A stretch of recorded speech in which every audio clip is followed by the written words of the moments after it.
We are live. I'd like to welcome everyone to another episode of Heart to Heart with Bree.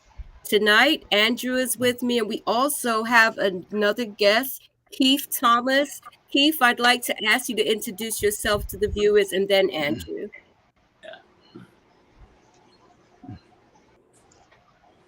Okay, good evening, everybody. I'm Keith, and I'm here introducing myself. One as a husband of 32 years, 32 years in a couple of days. A father of three young adult daughters and one granddaughter. I'm glad that you guys have me on today, and I pray that this would be an enlightening session for all of us. We're never too old to learn. Amen. Andrew, would you introduce yourself to the viewers, please? Sure. Again, I'm Andrew Green, and my passion and burden is just to share the good news of Jesus Christ, and the hope is that someone will come to know Him as Lord and Savior.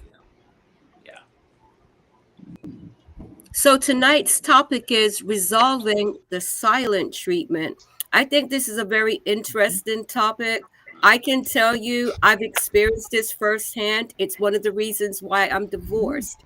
So I am hoping that the viewers will definitely contribute to this conversation. This is something that so many households are experiencing. A lot of people don't talk about it. They're ashamed, or in many cases, they don't really understand what's taking place. So I'll begin with the first question. What is the silent treatment? Yeah. So I'll go first, and Keith, you can expound on it. So in a nutshell, I would say the silent treatment has nothing to do with any form of treatment, any type of cure, making you feel good. It's really emotional withdrawal. So between two or more people, usually in a relationship or at work, but it's basically an emotional withdrawal from someone. And what's your take on that, Keith? And that emotional withdrawal manifests itself in withholding communication. And the withholding of the communication is primarily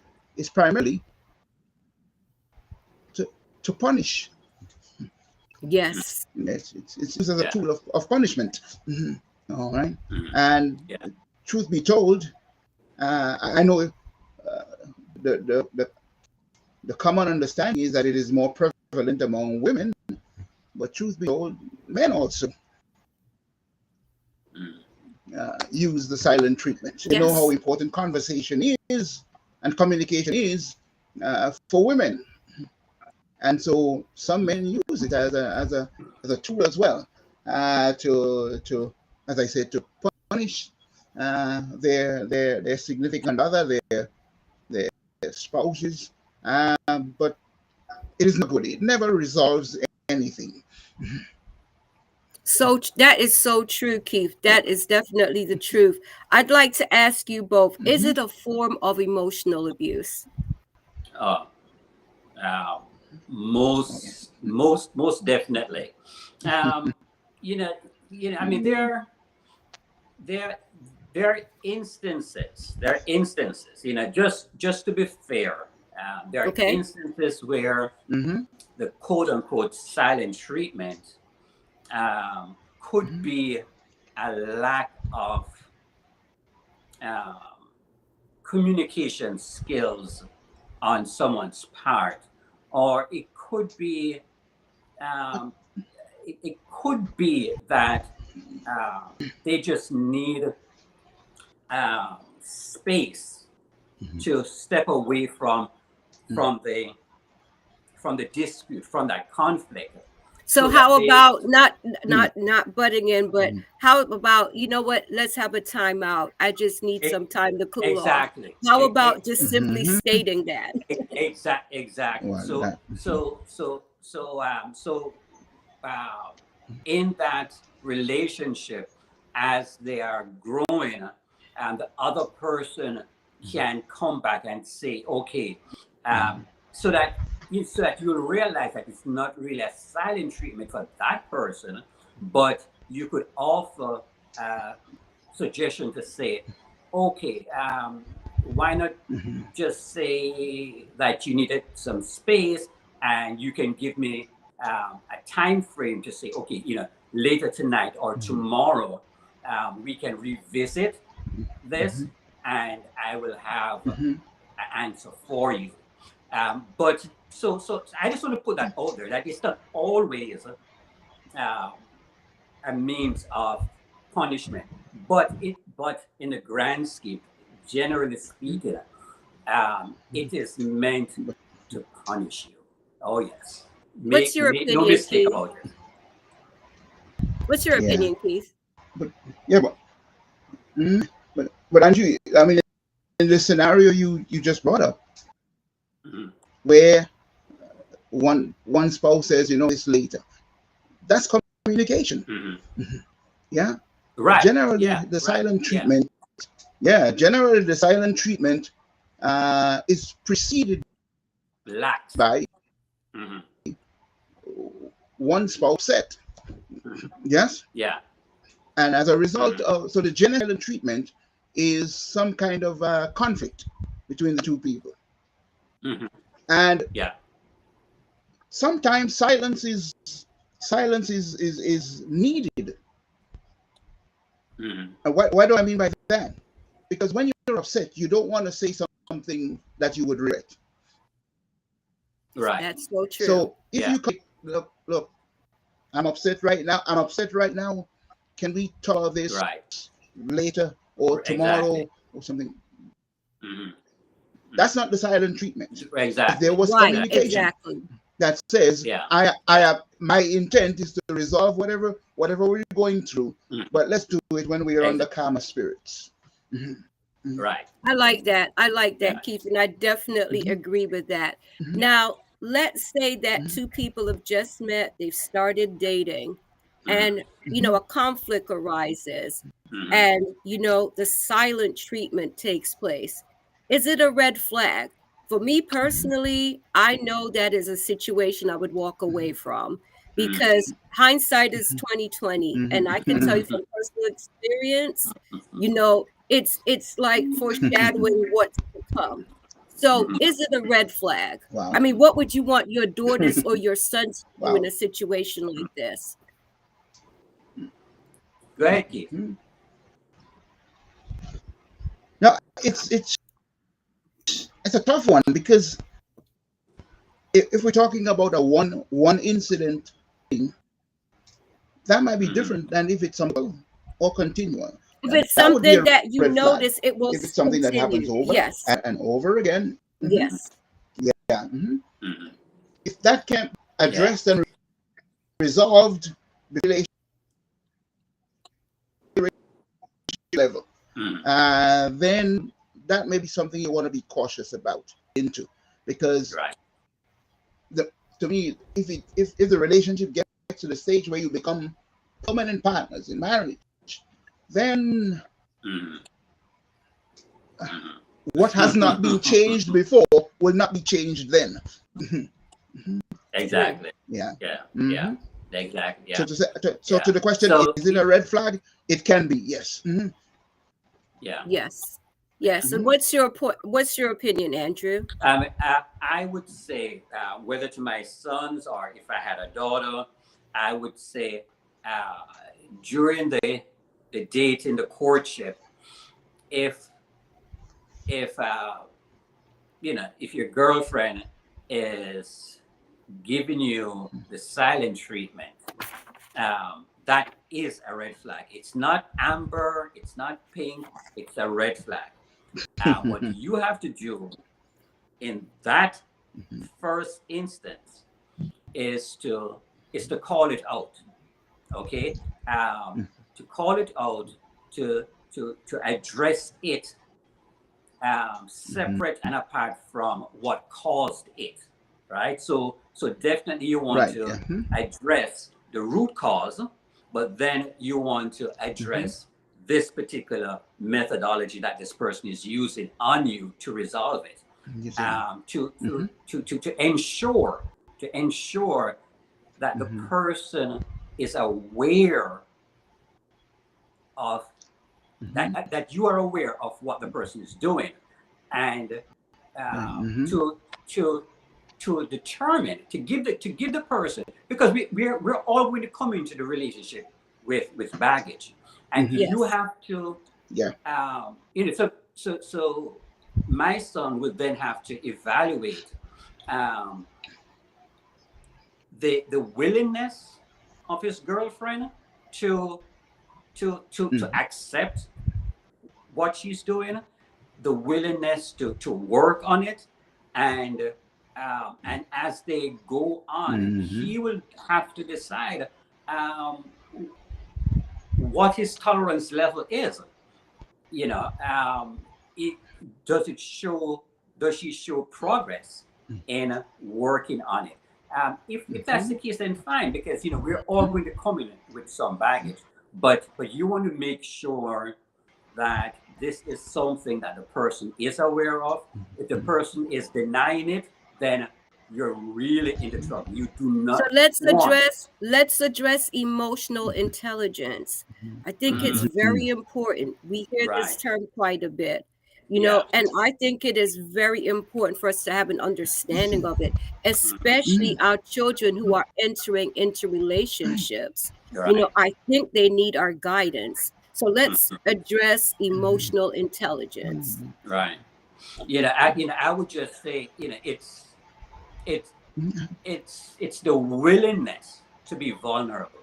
It's the willingness to listen.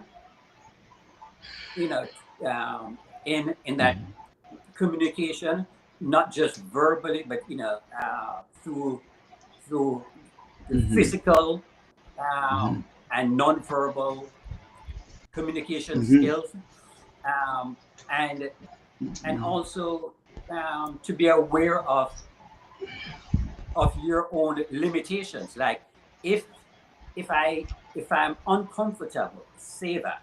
But we have to be honest with our kids and with our spouses that we don't always have the right answer. And it's okay to say I don't know. It's okay to say I need help. So that that's all part of communication, even making ourselves vulnerable. Yes, I'd like to welcome Maxine. Thank you so much for tuning in. What's your take on that, Keith? I look at it more as not so much as emotional intelligence, not so much emotional intelligence, but more emotional maturity. Yes. Because both people should be aware of the fact that the silent treatment helps nobody. It is counterproductive. So if for somebody who is emotionally mature, it doesn't mean that you would not get upset. Right. And because understand that responses when you are upset are not always the best responses. You would communicate the fact that a timeout here is needed. We're talking about emotional maturity now. And therefore, it's not so much the intelligence from an emotional point of view, it's maturity. And most couples get into trouble with the silent treatment because they're not emotionally mature to understand how counterproductive the silent and it's not showing is. strength because some people think the longer they go without speaking to each other, hey, I'm really sticking it to him, I'm really sticking it to her, but it creates a very toxic environment in the home. I mean, would you agree? what you're saying, Yeah. Bree, is not necessarily also that I'm sticking it to that person, but Mhm. but the other person that is also perpetuating the silent treatment could be saying, why is it that my spouse is not seeing the errors of their way? Why aren't they seeing the problem that they probably would have created? So I'm hoping for you to fix this when Ocean. I have not communicated to you what the problem is, and therein lies the silent treatment. So I'm over here worrying like, oh my God, what did I do? I didn't do anything wrong, but no, I'm being, bombarded with this silent treatment. I'm just giving it that other little side that, Yeah. What is the motive for What is- giving the what is- silent treatment? right. Excuse me, Keith? Oh, I'm sorry. Yes, I thought you sure. said What- something. What's the I motive? was just asking. Oh, yeah. Okay, go ahead, Continue. Keith. I think there was a delay there. Yeah, I was going to ask another question, but do you think the victim of silent treatment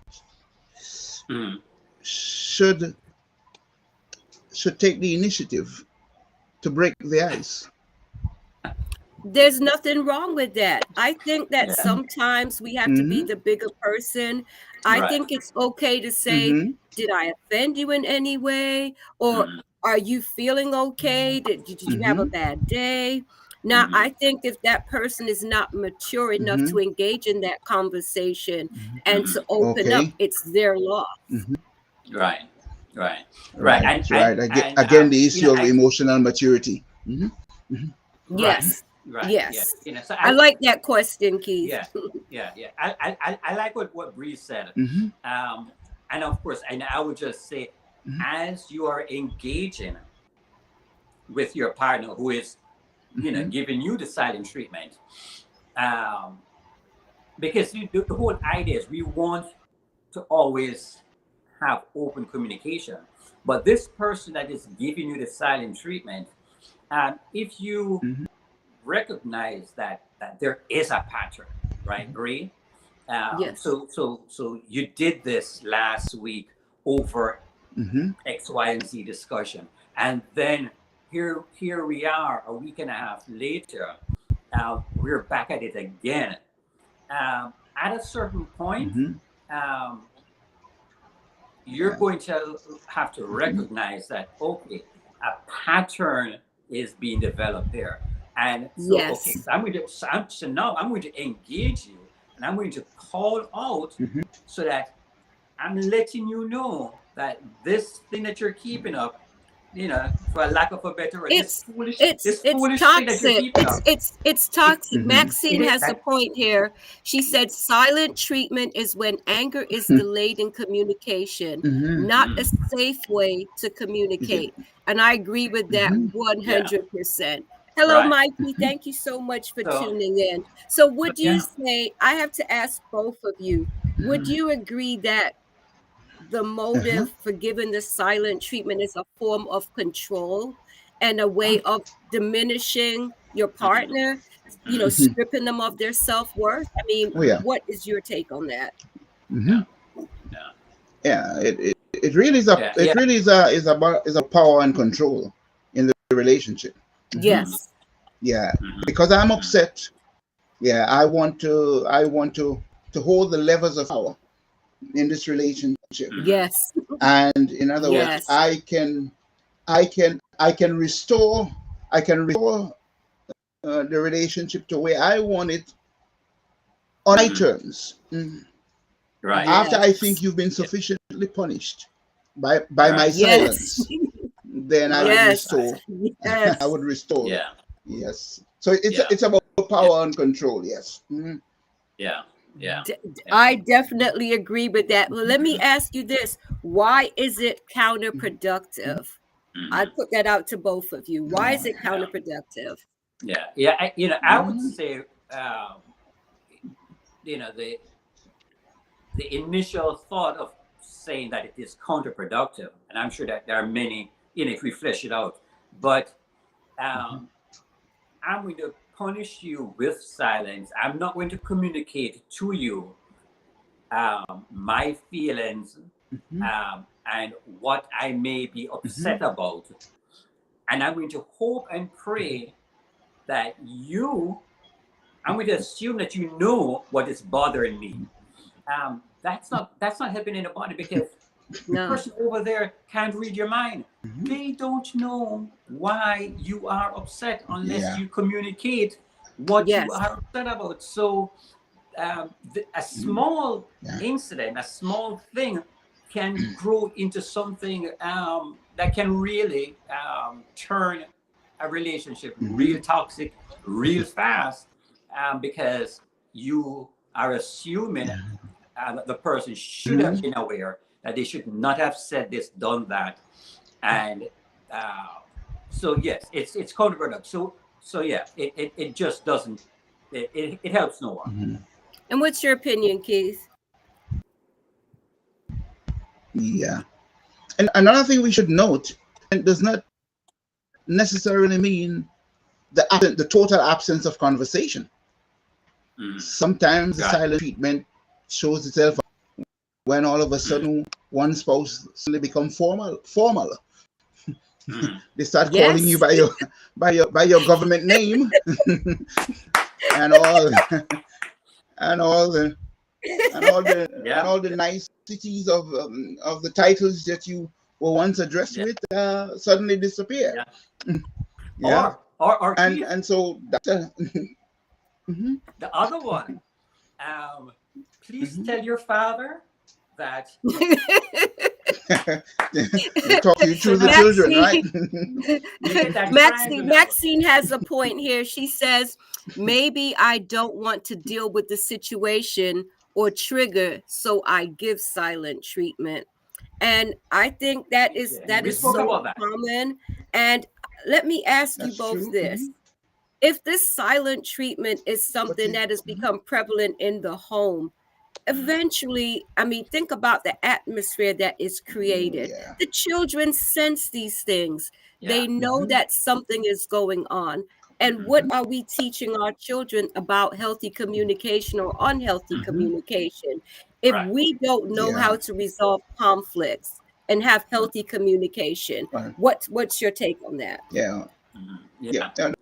That's an important point to address the question that you asked previously, which is about the counterproductive nature of the silent treatment. Nobody wins. No one. In fact, everybody loses. Not only the couple, but also the children lose as well, because they now have to view what an unhealthy relationship looks like. And unfortunately, they learn more from what they see. That is so true. And Bray, to your question, what happens is this silent treatment is not always only between the husband and wife, or boyfriend, girlfriend. Oftentimes, Bray, it's between a parent and a child. That happens too. And that is the worst part, because now you're using the silent treatment as part of your parenting tool, and what you're doing is you're breaking down the child, so that the child, in your mind, so that the child can become docile, and the child is like in back in the days, in our days, right? You must be seen and not heard. That you should know your place, right? So it is so destructive, especially when a parent does that to a child. Because they know that the child, they don't have that emotional maturity. Emotional maturity really that we talked about. Left thinking, what did I do wrong?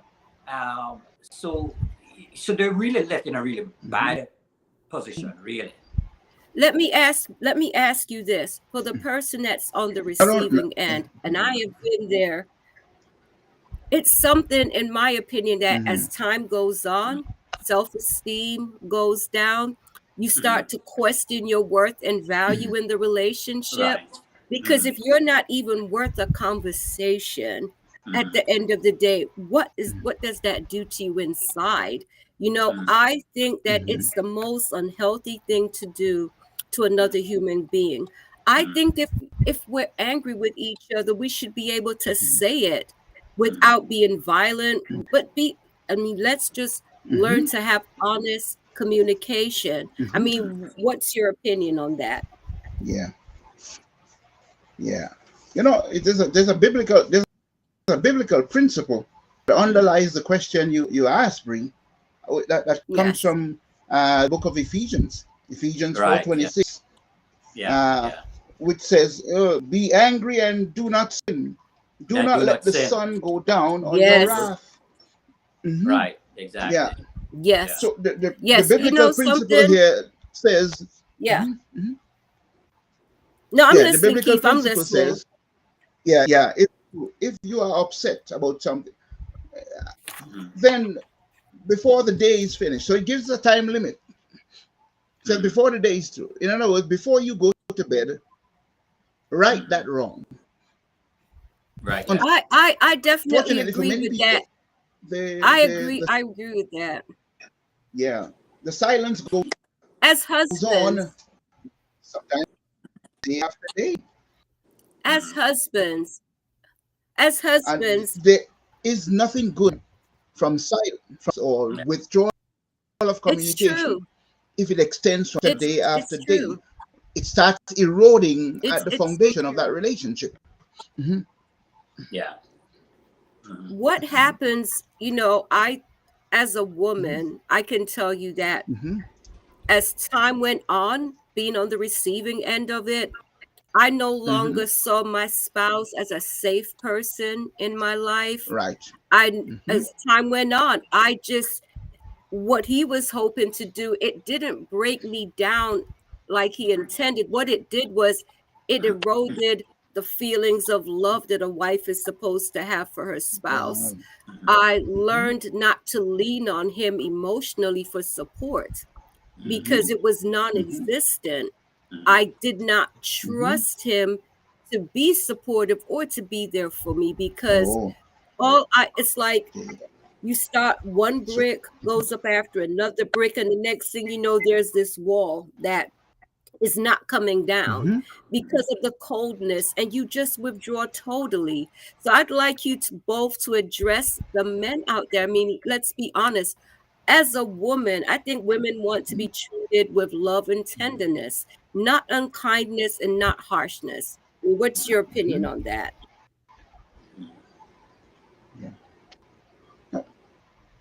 You mentioned about and there's one word that I underlined, Bree, and the word was trust. Yes. When the silent treatment becomes extensive and excessive, you said you begin not to trust or to rely upon your spouse for emotional support. Yes. That begins to erode the trust in the relationship. And if there is no trust, there is no relationship. Yes. If I can't trust you with my heart, then the relationship is as good as over. And that's where it can lead. Now, I don't want us to sound too fatalistic, but the reality of the silent treatment, that's why this biblical Ephesians says what? If you guys have issues, the text not discount the fact that issues would arise. Yes. Right. Biblical injunction is take care of it before you go to bed. Don't let it extend from day to day to day and let it erode the foundation of your relationship. So Keith, what you're saying is to have a disagreement, is not the problem. That's not a sin. No, that's not the problem. Mhm. Right. It is how you decide to go about managing this this argument, right? So one person deciding that rather than having further discussions, or rather than even allowing your viewpoint to actually be right and mine be wrong, they're like, instead of doing that, they decide, okay, you know what, I'm going to punish you for even attempting to be right, right? So no, that is how the sin factor comes into play. Yeah. There are many men out there that they are in shock when their wives say, I want a divorce, or it's over. It's sometimes that the straw that broke the camel's back.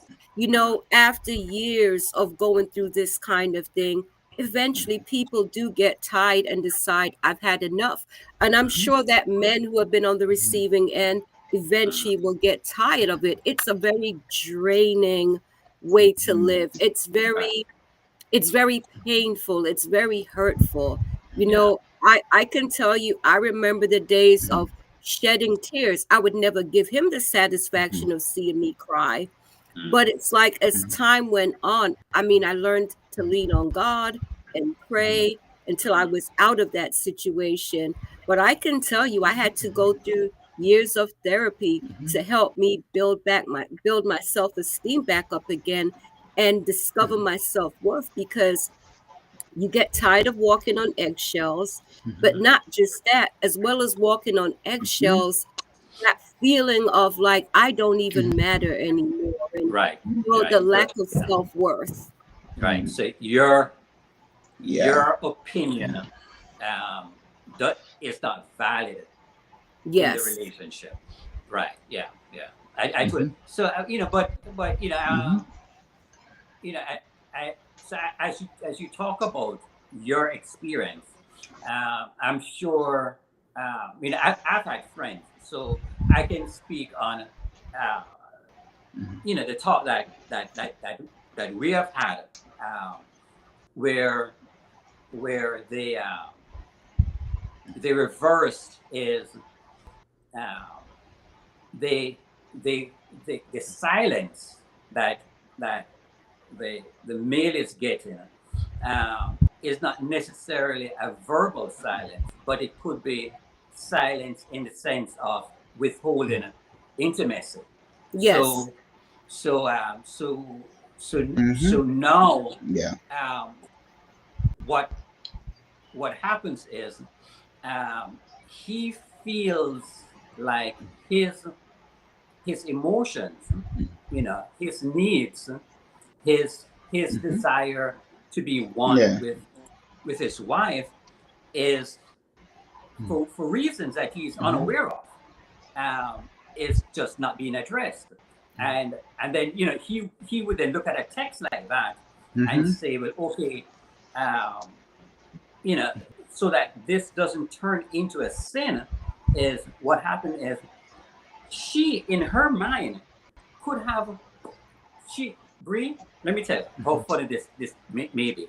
She may have a legitimate reason in her mind to be angry, right? And she's saying, okay, I'm going to punish him. I'm going to withhold sex from him. And now this is how it ended up being counterproductive. Is now he then, with his natural desires, his natural minded desires, unfortunately gets attention from someone, a female at work, who he may not have wanted any sexual relationship with, but because she is meeting his emotional, she may say, oh, Michael, that project you did was good. The wife was not building him up at home. But Andrew, let me ask you this, not meaning to interrupt, but if a woman has been torn down emotionally, Mhm. I can tell you that Mhm. I can't speak for every woman, Mhm. but I Mhm. know that in order to be intimate with someone, Yeah. I need to feel love for them. You know, Right, but I there wasn't has to be speaking that about that woman. intimate space. And Right. Mhm. as time goes on, the last thing that Mhm. woman will want is that man to touch her. You know, Right. so But it's Bree, I like, wasn't I speaking mean, about it Mhm. that woman. doesn't justify it, Mhm. but Yeah. that's just the reality. Yeah. Mhm. But Bree, I wasn't speaking about that woman. I Mhm. was just speaking about the woman who who is dominating the relationship, who is grasping for power and is using this Mhm. as a tool to manage Mhm. her man. That's so Right. Well, that's what I'm I saying. mean, Mhm. And she's withholding um, intimacy as a Mhm. means because she knows he has a natural desire. Mhm. That's he's a man. So that's what I'm Mhm. saying. I'm not no, talking about okay, the woman. Yeah. I Right. get your point now. I Yeah. think that's where marriage counseling comes in, Right. honestly, whether Right. it's the pastor of your church or a Mhm. licensed therapist. But Right. I mean, these Mhm. things, I mean, is the couple Mhm. mature enough to have that conversation? I mean, Right. what's your opinion, Keith? Mhm. And you know what I've discovered is that the genesis or the source of the problem, whatever the issue was that caused one spouse to go into silence, Mhm. when it's given a chance to be verbalized, you know, most times the problem is not as big as you imagined it in your mind. So true. Right. Yeah. Yeah. And if and just simply had a conversation, you would Mhm. Yes. it would have solved many, many, many woes. Mhm. Right. Yes. And so we Yes. don't want it to Yes. you don't want it to get to that point where now other issues start Mhm. coming to the surface. That's why Right. that advice, biblical advice from Ephesians is so relevant. If we Mhm. if we address these issues, no matter how mad and upset you are, be be Right. emotionally mature enough to say, even if I don't, let's talk about it tomorrow, or Right. Yes. or Right. show some willingness, whatever Right. upsets you. Then all Yeah. these major issues now that eat at the core of Would the not have. relationship Mhm. can would not get to that point Yeah. where they become an intrusive. Yeah. I Yeah. like that you use the word willingness Mhm. because I think you have to see that your partner is willing, It's you willing. Mm-hmm. know, and wanting to have that conversation, not just like, oh, let Yeah. me just shut her up by listening. You know, Right. Yeah. I Yeah. think we, on both sides, we have to show a willingness to grow. Exactly. Yeah. Yeah, Yeah. but you can only do that if you have prioritized your relationship. Relationship is Yes. important to you. Right. Yeah. If Yes. the spouse Yes. you have, I love if that. the woman you have, the The man you problem have is is important to you. Hmm. right. Yes. Right. And I like what you said, Aki, because the Hmm. problem is the person has prioritized themselves in the relationship. That's when you have these problems. But if you prioritize the relationship above yourself, then now you're willing Hmm. to work on yourself, Yeah. whatever baggage you have, and the Hmm. issue at Hmm. hand. Yeah, that's good. What if Yeah, only that's why one marriage is not partner for is selfish people. prioritizing the Hmm. relationship? I'm sorry, Bree, go ahead. I said, what happens if Hmm. only one partner is prioritizing Hmm. the relationship? Well, I tell you, Bree, that that that in and of itself is not a death sentence because life life is like that, right? Where one member is always going to be up in one season and the other one is down. But again, it's just a willingness, even when that person is down. Yes. And we always have to show mercy and grace. I'm sure there's that other text like is it like Romans 12, whatever it is, 8, to love as much as possible, right? So there's no relationship where both parties are at that same intensity all the time, because we're going through different seasons and we're changing and we're growing. But like you said, that key word there was what Keith said. There's a willingness, and we both have a common foundation, right? So it's not as cut as dry. But I completely get what you're saying. In those worst case scenario, when you realize that you are the only one willing, you're the only one prioritizing the relationship, then we need to call in friends, we need to call in pastor, we need to get therapy for sure. Yes. How should the victim? I've always said.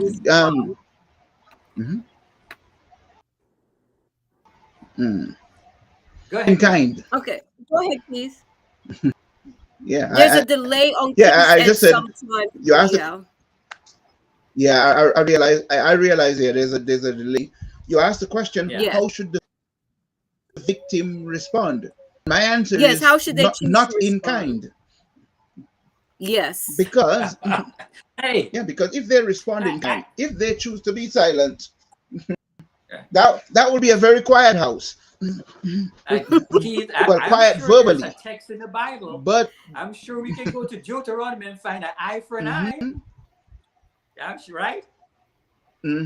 So but an eye leaves all of us blind. Right? And so I asked the question. I asked the question earlier. If it's if the how should I put it? The party that's offended, the victim. If there's a case where that person should initiate reconciliation, and the answer was yes. Yes, the answer I is agree. Yes. I agree. Don't wait for the don't wait for the wrong don't wait for the offending party to come to his or her senses. Take native. You may not always get the response that you're looking at the time you're looking for it, but intervention on your part is important, because that the example you set as the person who is offended can change the heart of the party who is the offender. So be mature in your response. Yes. And don't throw gasoline on the fire. I definitely agree. I definitely agree with that. Is it possible? Well, you were just saying that. My next question is it possible to reestablish open communication? I think it takes work, patience, and the word you used earlier, a willingness. So, I mean, what are your opinions on that? I would always, I'm always going to be optimistic, right? But of course, I'm also fully aware that there are situations and circumstances where one person has to make a decision for themselves. So I'm not here to lay down any rule for a blanket rule, but like we have said before, you have to engage, because the only way to fix the breach is to reestablish communication. You have to demonstrate to your partner what love looks like, right? And as Christians, that's where we're coming from. But on the other hand, I am fully aware that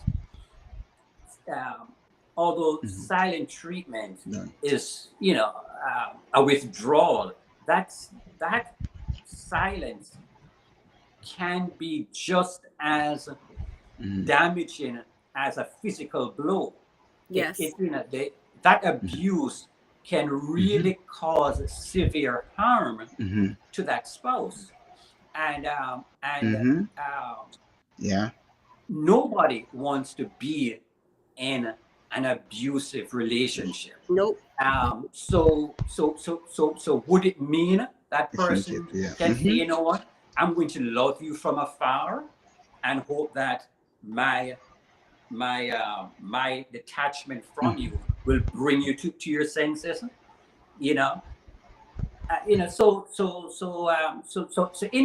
partners have to talk about this, and if you feel like you have gone that extra mile and it's not working, then you have to take it to that next level, not by engaging silence for silence, but to bring in counselors and therapy, family members, and pray, and bring Jesus into the relationship, and then I'm sure well, Andrew, I can tell you, I followed all of those steps before I filed for divorce. Yeah. I wanted to make sure that if I had to walk away, I could honestly face my children. I could face myself and know that I made every effort possible. Right? So it's like when you can't force another human being to love you or to treat you as you would like to be treated. I didn't take it.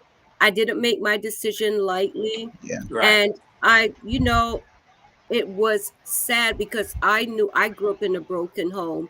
I didn't want the same thing for my children. Right. But at the end of the day, there's a, self-worth, self-value, self-compassion. Yeah. These are things I had to take into account for myself, because honestly, mentally, being married took its toll on me.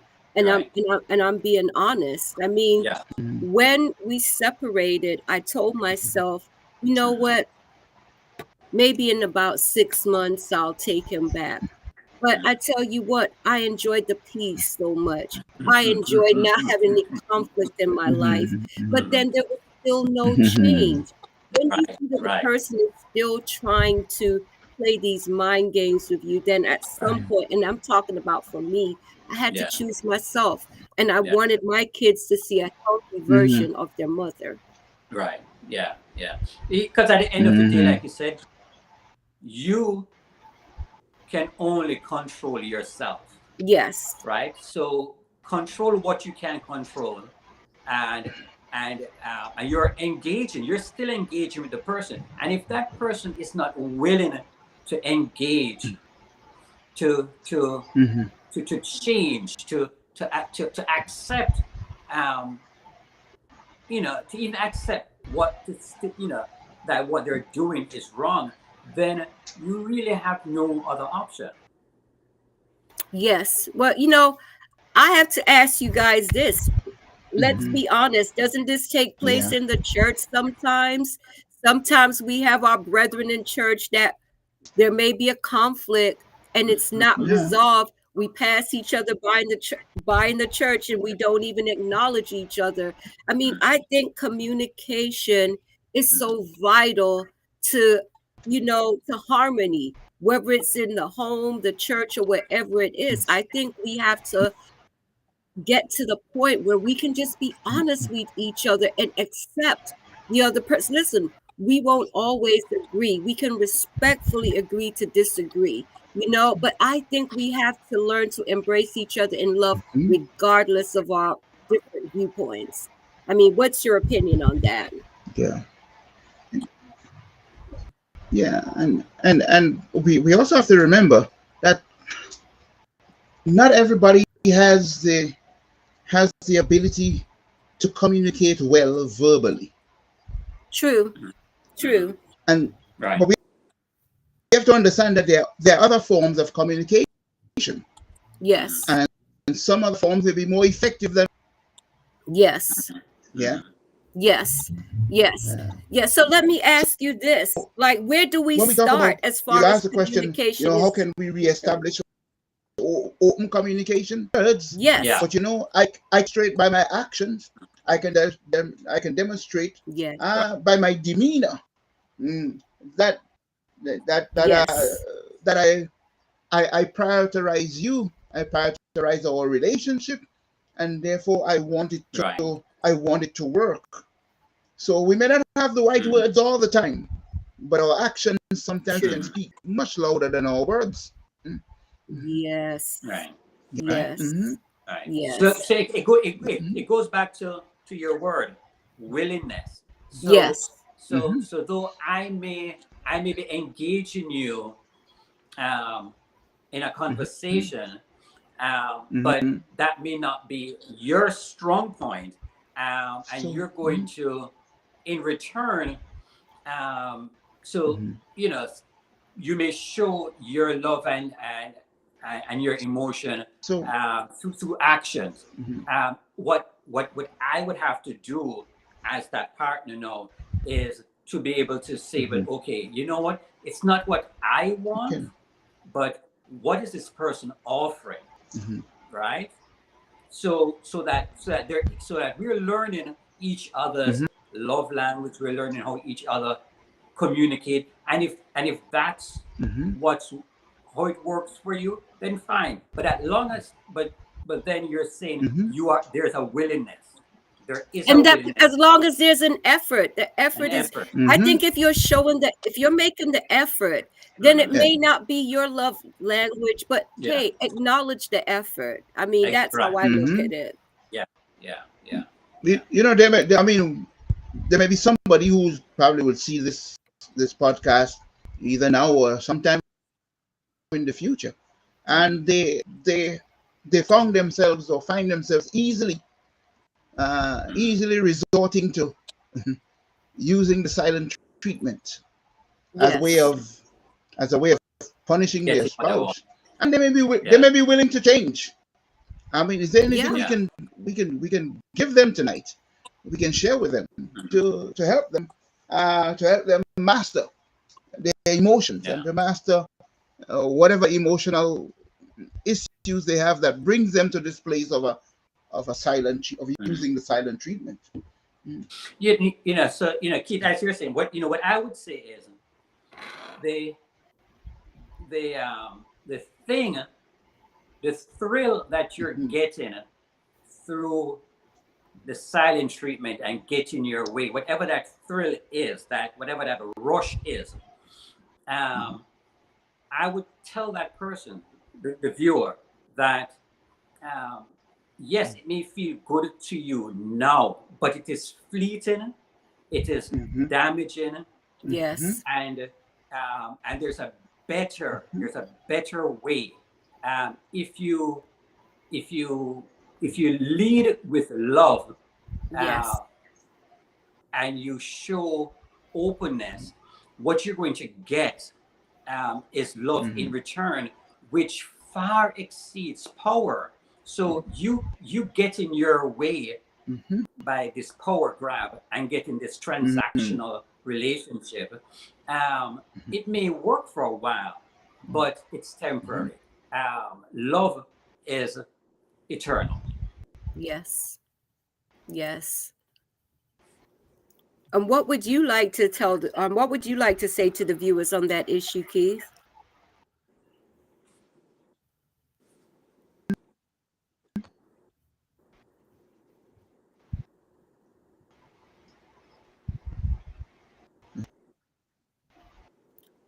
What would you like to say to the viewers about that?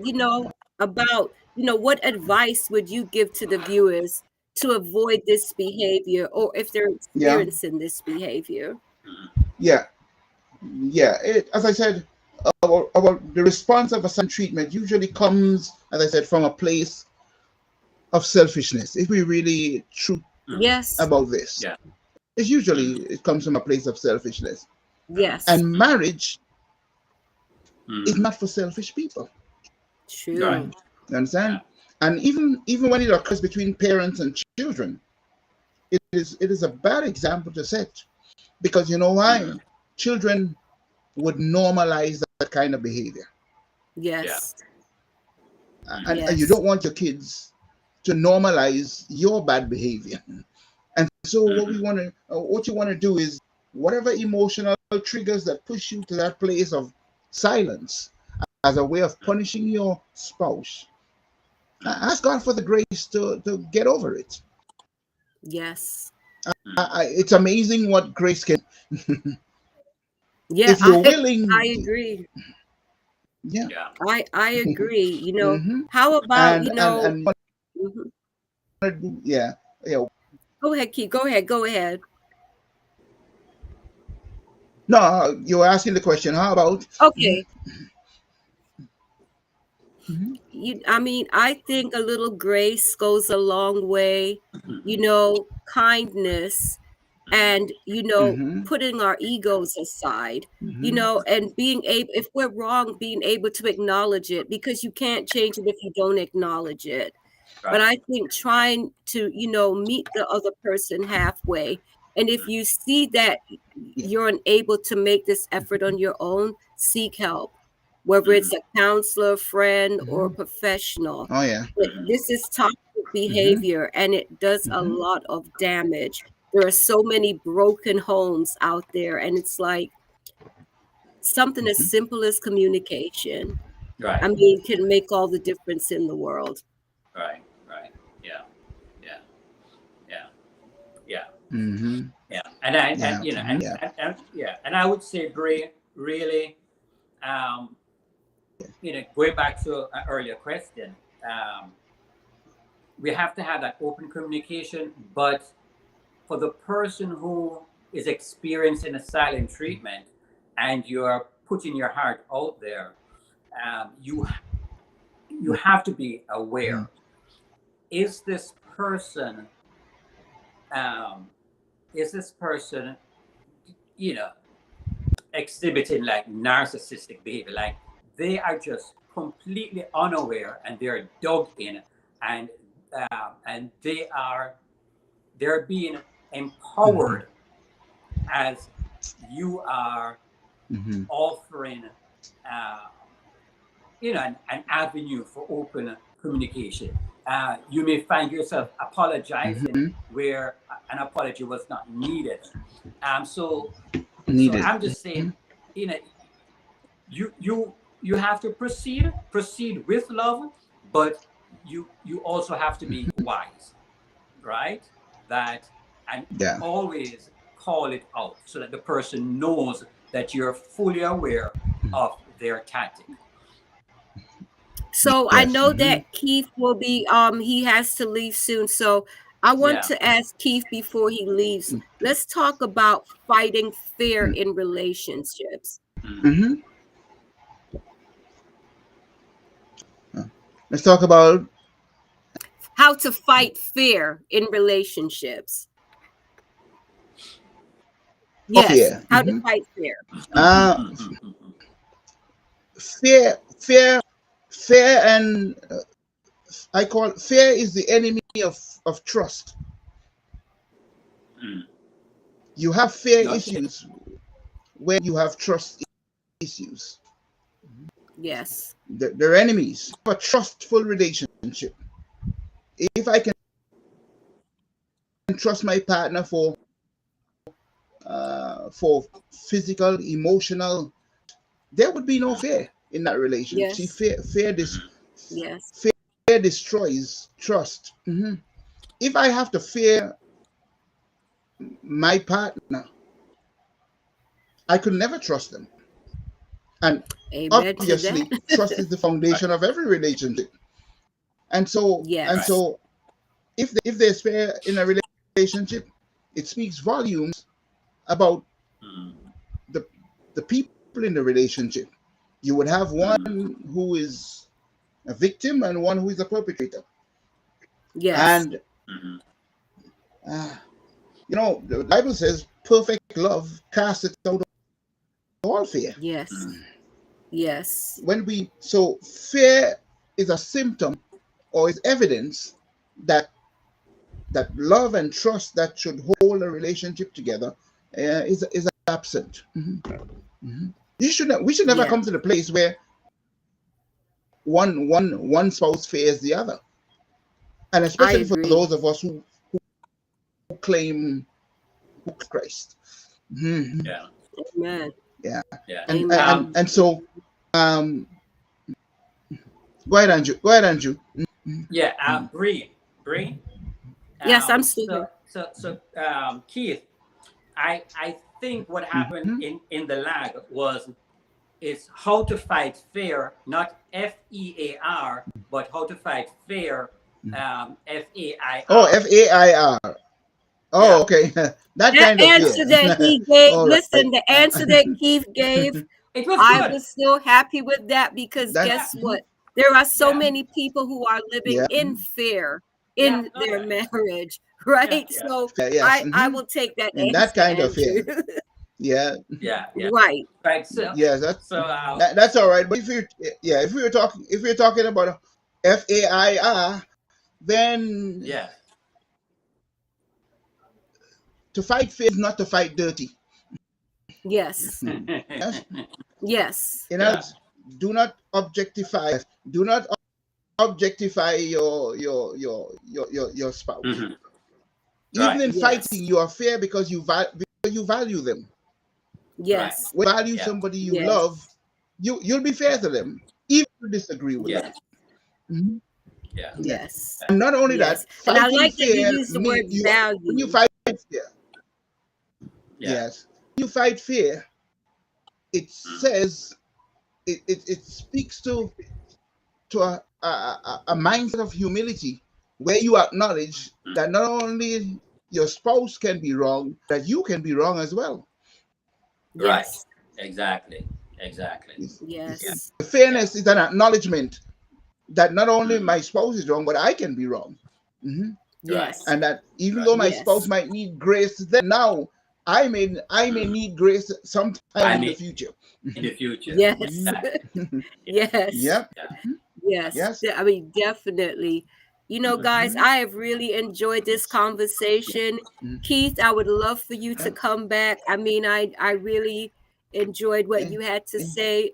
Mhm. Yes. Anytime. Thank you. Thank you All right. so much. And to the All viewers, I am hoping Thank- that you are mindful of everything that was shared tonight. You know, let's think about love. Let's think about open communication.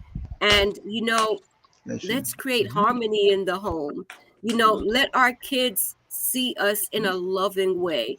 You know, Right, I man. mean, honestly, there's enough hatred in the world. Do we Yeah. need it at home? They don't need You know, we definitely don't need it Mhm. at home. Yeah. So, Don't need Andrew, it I'll more. ask Don't you for need it your more. closing thoughts. And Keith, Amen. I'll ask you. So, Andrew, what are your closing thoughts for tonight? And then Keith will give his. Sure. Closing thoughts. I would say, you know, the foundation of a good relationship is, or one of those tenets is communication, open communication. So if you find yourself experiencing the silent treatment, recognize it for what it is. It's a red flag. And especially if you're in a dating stage, always lean more on the no, on saying no to that person. But if you're already married, I would say mercy and grace goes a long way, as opposed to repaying the silent treatment with silent treatment. Amen. And your closing thoughts, Keith? Yeah. You know, we often hear the phrase silence is golden, but not in a relationship. Not in a relationship. Amen. In a relationship, you wanna. I've learned, and sometimes the hard way, I've learned that it is always better to communicate, to talk. Yes. Yes. And to have the emotional maturity to communicate that even when you disagree and you may fight, Right. to fight fair. Mhm. Yes. Yes. Because Yes. you prioritize the relationship that's and a good relationship is not only good for the people in, but it sets such a good example for those who come behind us and are looking on at us. Yeah. That is so true. I couldn't have said it better myself. Yeah. Thank you so much for this conversation. I'd like to wish everyone a blessed week. Please feel free to share your questions and comments. And, once again, everyone, thank you and God bless. And Andrew and I will be back next week when we'll be talking about sex and intimacy. All right. So take care, everyone.